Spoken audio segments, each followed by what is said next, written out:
right? Let's not forget that Boris made a pledge to the British people, and he said, if you vote for me, I will not increase taxes. Well, I think the only reason the public support this particular break with the manifesto and the tax hike is because they do think it's going to be going to, your average Sheila on the street, when it's really not. It's going into the black hole of the NHS, along with corporation tax hikes, right? Personal allowance freezes that were previously announced.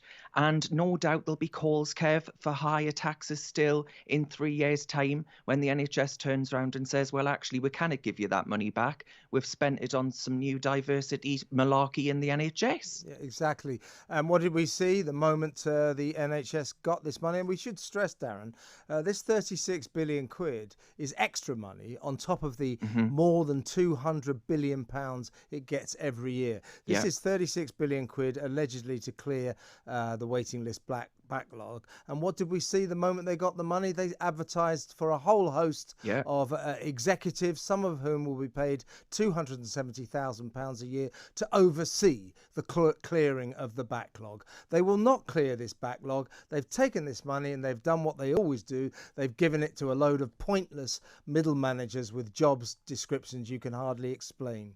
Exactly. I mean, it's utterly cartoon that these people should be paid more than the Prime Minister, right? Who ultimately is the one dealing with this backlog, the NHS backlog at the very top. I mean, no doubt, as I say, there'll be calls for higher taxes, despite the fact that they're at an all-time high since the Second World War. The tax burden's at an all-time high. And I'm really worried about the fact that you cannot discuss in this country, Kev, and no doubt, I think you and I are perhaps outliers on this, in that the rest of the country isn't willing to have the conversation about the monolithic beast that the NHS is. You know, it devours billions like you wouldn't believe. By lunchtime tomorrow, it'll be calling for more. Well, it did, Darren. That was the first thing they did. When Boris said, oh, in 3 years' time, we might bung a few quid at the social care system.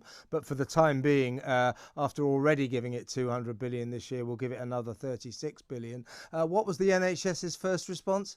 That's not enough. We want 3.5 billion more than that. It is the monster that chews money. It is where cash goes to die. It always was. They will not sort this backlog out. And to go back to what I think was a three-card trick. I mean, I'll give Boris this. It was a clever piece of politics.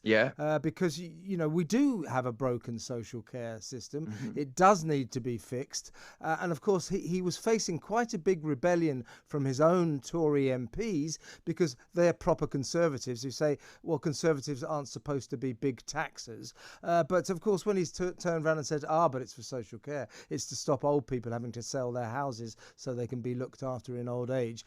They had no choice but to vote for it. But ask anyone in social care, they're furious. They're not getting a penny. Yeah, I mean, my heart breaks, right, for those families who have seen their elderly loved ones go through our broken social care system, right? I've no doubt that people in that sector work really, really quite hard in caring for the elderly or the infirm. But I'm afraid to say that we've got a level with the British people here. National insurance is a con job, Kev, right? People assume that it's a social insurance system that you pay into, and at the end of it, you get your care or you get a state pension. But that's not how it works, right? National insurance is just another income tax by stealth. And as it stands, it's just another form of taxation that's going to hit the poorest hardest, who are already facing a cost of living crisis with, especially this winter, by the way, inflationary pressures from the massive amount of borrowing we've just undertaken.